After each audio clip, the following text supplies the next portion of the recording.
Okay, so this is my follow-up episode for the upper esophageal issues. I've actually learned quite a lot about what happened, recovered quite a lot, and want to share that with you.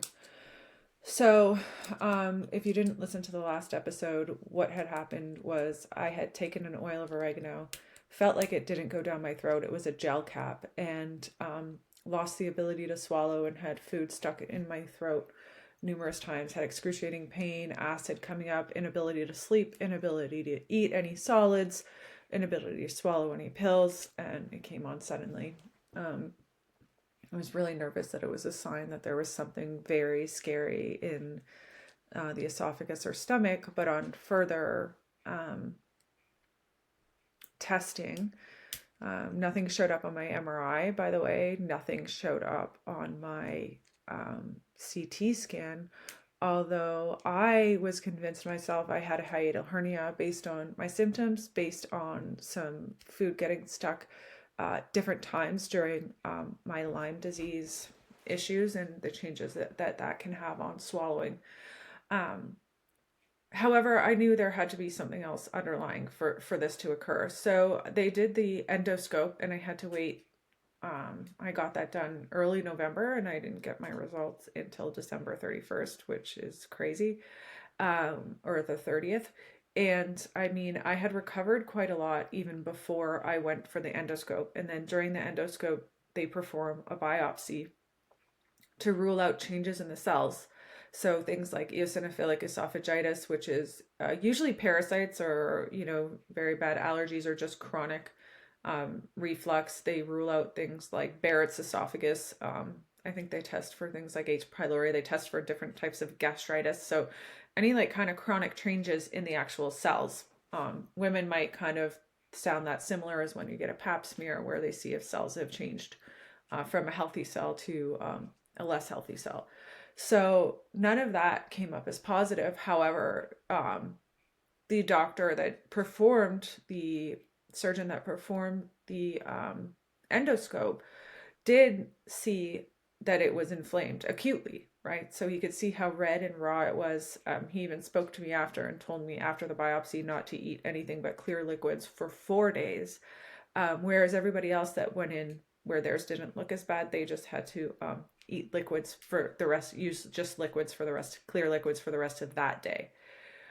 So after the biopsy, I had a lot of problems. So I think in some ways it helped maybe stretch out some of the irritated tissue so that I could swallow and it could come down further without getting stuck. However, I had severe reflux come back. It felt like my lower esophageal sphincter could not close anymore. And for those of you that don't understand, when you swallow, first it goes down through something past your epiglottis, then it goes down further to just under where your xiphoid process is, or the base of your sternum. And at the base of your sternum is where the lower esophageal sphincter goes through the cardiac opening where all of your vessels go through as well from your heart into your abdomen. So through this opening and my lower esophageal sphincter, that was definitely damaged and affected. I was having severe acid again, had to sleep propped up, wasn't enjoying eating, had severe burning and referral because there's lots of nerve endings there and it's a very terrible pain. Lots of referring here, lots of referring here based on maybe which side of the sphincter was more affected that day or where the acid was going. Waking up with a terrible taste of acid in my mouth. Just very uncomfortable. But 3 days before, and the reason I was able to go to Las Vegas for the Biohack Yourself documentary party and red carpet was after they told me nothing was wrong, overtly. I actually went to, this was earlier in December before I got the biopsy results, but I did my own testing. So I tested my stool. I did blood testing to see if there was infection. Things that I think should have done that no one was offering me, or even when I asked for them, weren't doing. And my white blood cells were elevated. I did my stool test and there was an infection. an infection I've had in the past of Campylobacter jejuni, um, which then I went after, okay, if I have this pathogen at this high level, it can change pressure in my gut just like Lyme can. It can, make digestion harder, and that difference in pressure can what causes the hiatal hernia. Sorry, I missed the biggest part, which is that immediately after the biopsy, after the endoscope, they saw that there was in fact a hiatal hernia, but it was not um, extremely large or what from what they saw needing surgery. And usually, just so you know, 30% of people have a hiatal hernia. That's when some of your stomach herniates, so it goes up through that cardiac sphincter and it creates this lip right beside your esophagus. And um, so that's where what I had. That's what the oil of oregano did, in fact, get stuck on. That is where part of the burns came from, probably with the acid. But oil of oregano is very volatile. It's really helpful. It helps, but it was just bad luck that it got stuck there. And unfortunately, it got stuck there 2 times. And, the body could only handle what it could handle. So, but it showed me some other problems that were there. I don't know if I would have done another stool test at that time had I not done that. And then I saw some really other very high markers of mold and mycotoxins. And I just bought my family's cottage and had it tested for mold, and there was in fact mold. And we have fixed the air quality, and now we're renovating. So mold can slow down your bowels. Mold can change your immune system. And I had really high mycophenolic acid, which really affects your immune system. So that's something that I had to refocus on and also lower exposure to. And not only that, it was changing my hormone profile.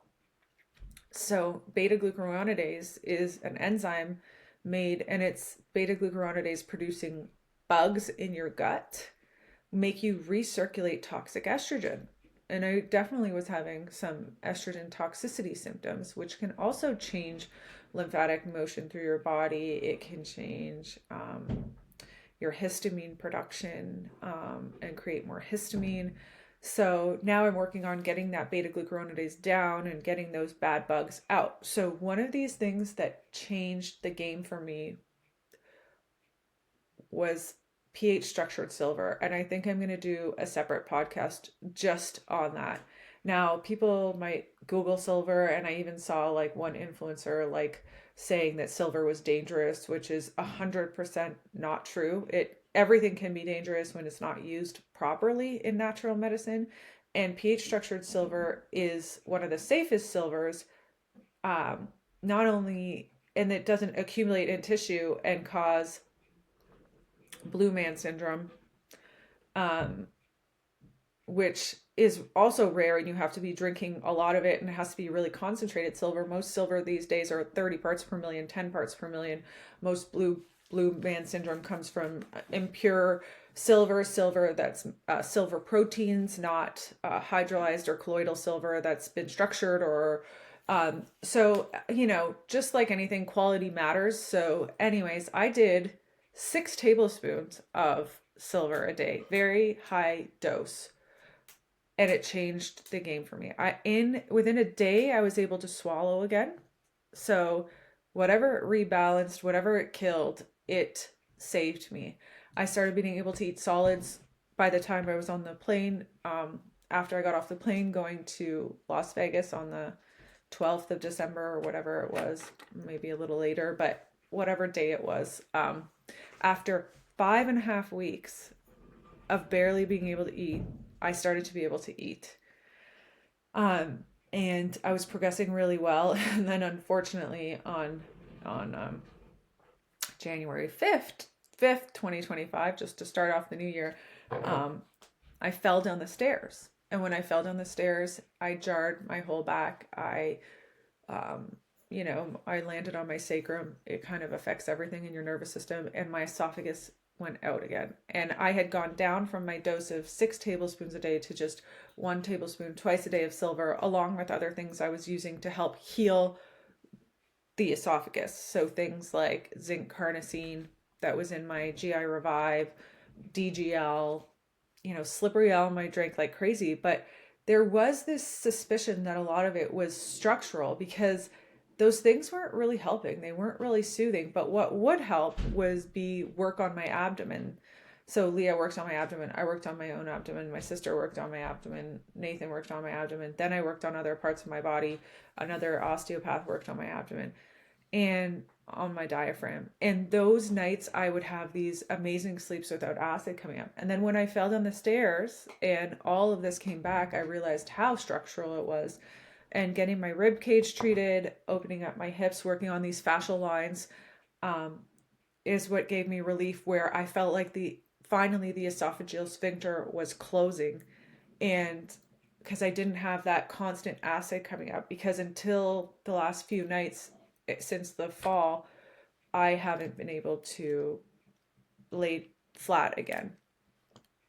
And so, I mean, I guess the point of me sharing this is when something comes up in our body, there's usually layers before it tips over and gives you a symptom. An oil of oregano gel cap should not get stuck in your throat. You should be able to swallow it. If it does, it can create these burns and cause these downstream symptoms. But why did it happen in the first place? Why did I feel the need to take oil of oregano in the first place? I was having some weird upper GI stuff anyway.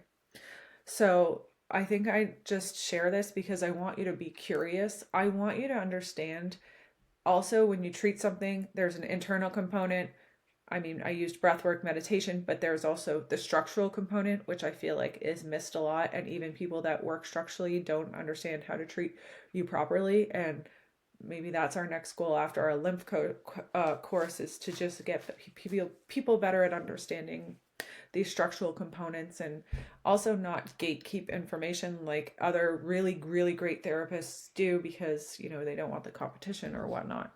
But for me, my end goal is to be like hands off and have just so many people that can help you from whatever area that you're in, because these things are empowering when you start to find the reasons why, and you can start to troubleshoot things. I mean, it's just a game changer um for healing.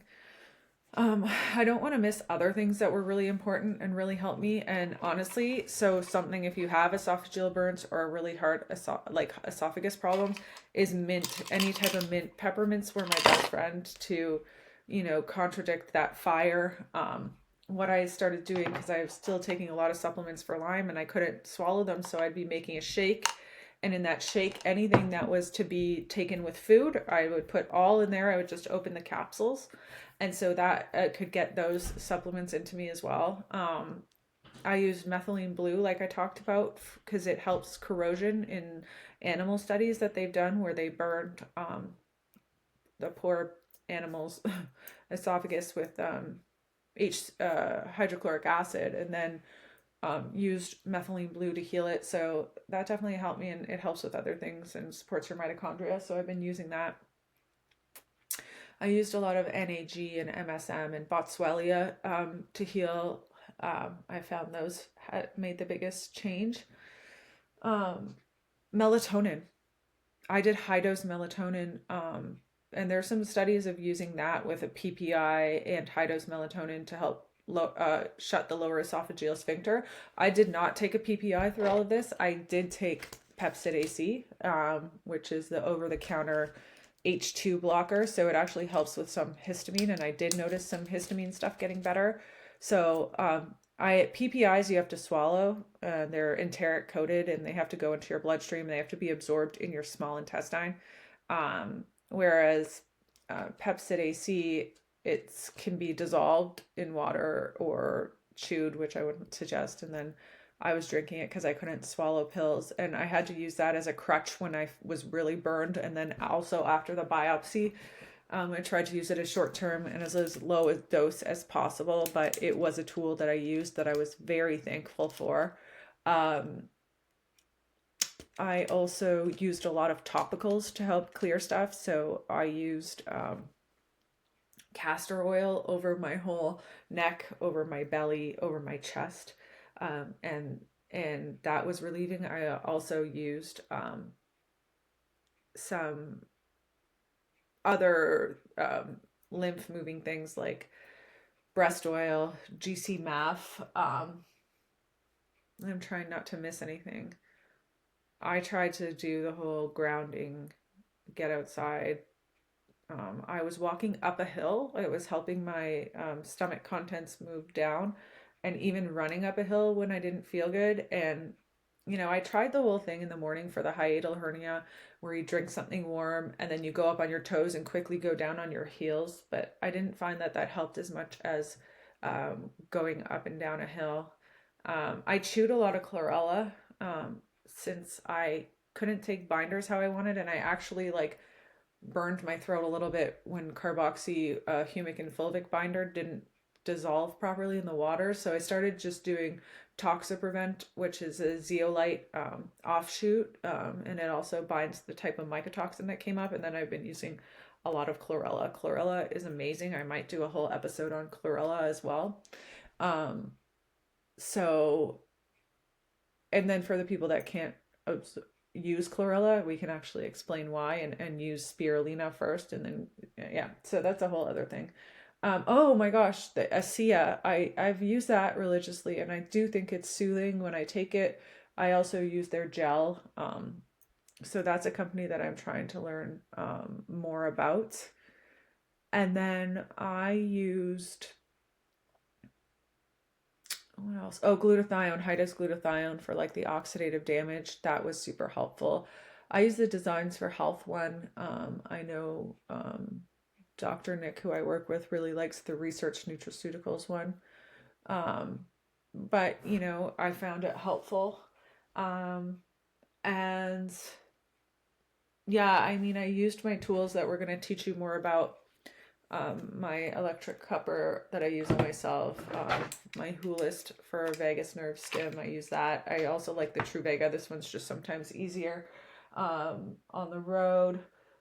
Oh, I mean, I leaned on people for the soft tissue work, so I think finding someone that works body work. These were popped in my mouth. I know some people, and I'm going to dive into it, they don't like xylitol, but I have found no issues with it. But I know that one specific dentist I heard talking about it hates it. But again, you do what you got to do. Lesser of two evils. I needed some mint, and then I found some mints that had just like organic sugar in them. I'll try and find them and put them in the show notes. Oh, what else?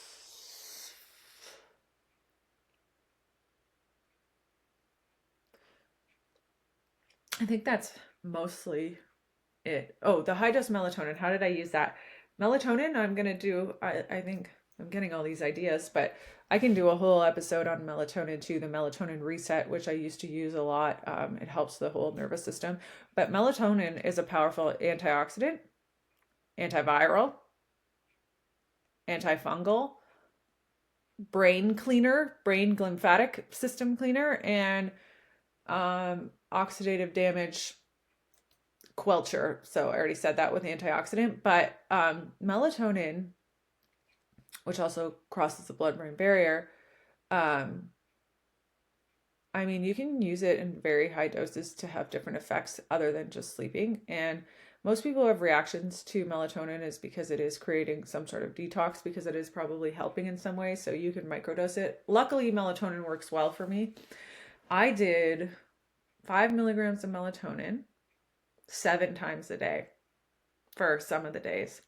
I was doing it orally, and then I got a cream. And then there's also suppositories. My suppository was 200 milligrams, which is very high, and use that more for like a cytokine storm, but it's that can save your life, that 200 milligram one.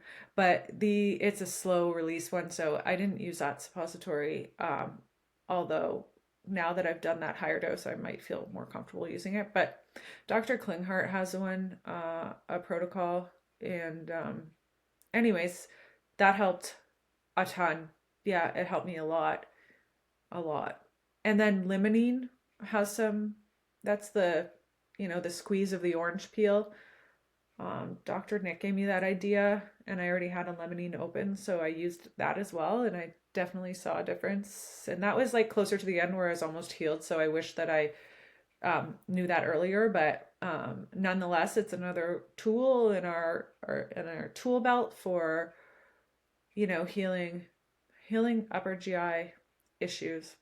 And although mine didn't fit into like a lot of what the typical gastritises are, there's still a lot to be said. And then I couldn't take my TUDCA because I couldn't swallow it. And I don't know if any of you have ever tried to take TUDCA. It's a secondary bile acid, but it's very bitter. It is. I have some kids, gosh, kudos to them that their parents are opening it and putting it into a liquid for them to take, because it is bitter and it burned my lower esophagus. And I leaned on that. I've been on TUDCA for 3 years, and I mean, the changes in my liver health has been insane. I went from non-alcoholic fatty liver, like moderate amount, to zero. Not just from that, but that was a steady one that I was on. And then I also did the one that had ox bile with it from Lifeblood, but mostly I used the Cellcore one. I like them both a lot. I like the TUDCA also from Body Bio. So I am reporting back to you a lot better. Structural changes, let's look into them if you're having any upper GI stuff, and not just, the normal H. pylori, which I didn't have, which is a bacteria that lives in your stomach. And let's start thinking different, open our brains, and start to actually heal our insides and listen to these cues when we have them. I hope this was helpful. Leave any comments, reach out to me if you're having any issues similar, and thanks so much.